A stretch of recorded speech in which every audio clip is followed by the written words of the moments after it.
அழகன் முருகனை வீட்டிற்கு அழைக்கும் முறை.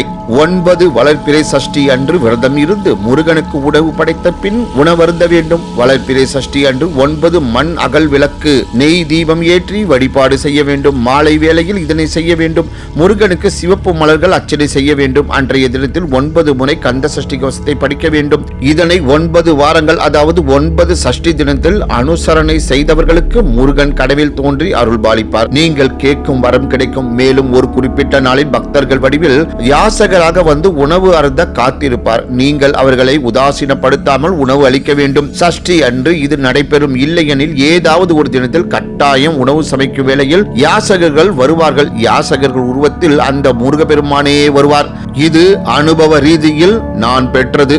உங்களுக்கும் கிடைக்கும். உங்கள் கரங்களால் உணவை பெற்றுக்கொண்டு மகிழ்வார். இது கட்டாயம் நடைபெறும். மனதார நினைத்து விரதம் இருக்க வேண்டும். மேற்கூறிய முறையில் விரதம் இருந்து முருகன் அருளையும் பெற்று உங்கள் கரங்களால் இறைவனுக்கு உணவளிப்பது மிக சிறப்பான விஷயம். அதனை அதி தீவிரமாக செய்பவர்களுக்கு அந்த முருகன் கட்டாயம் அருள் புரிவார்.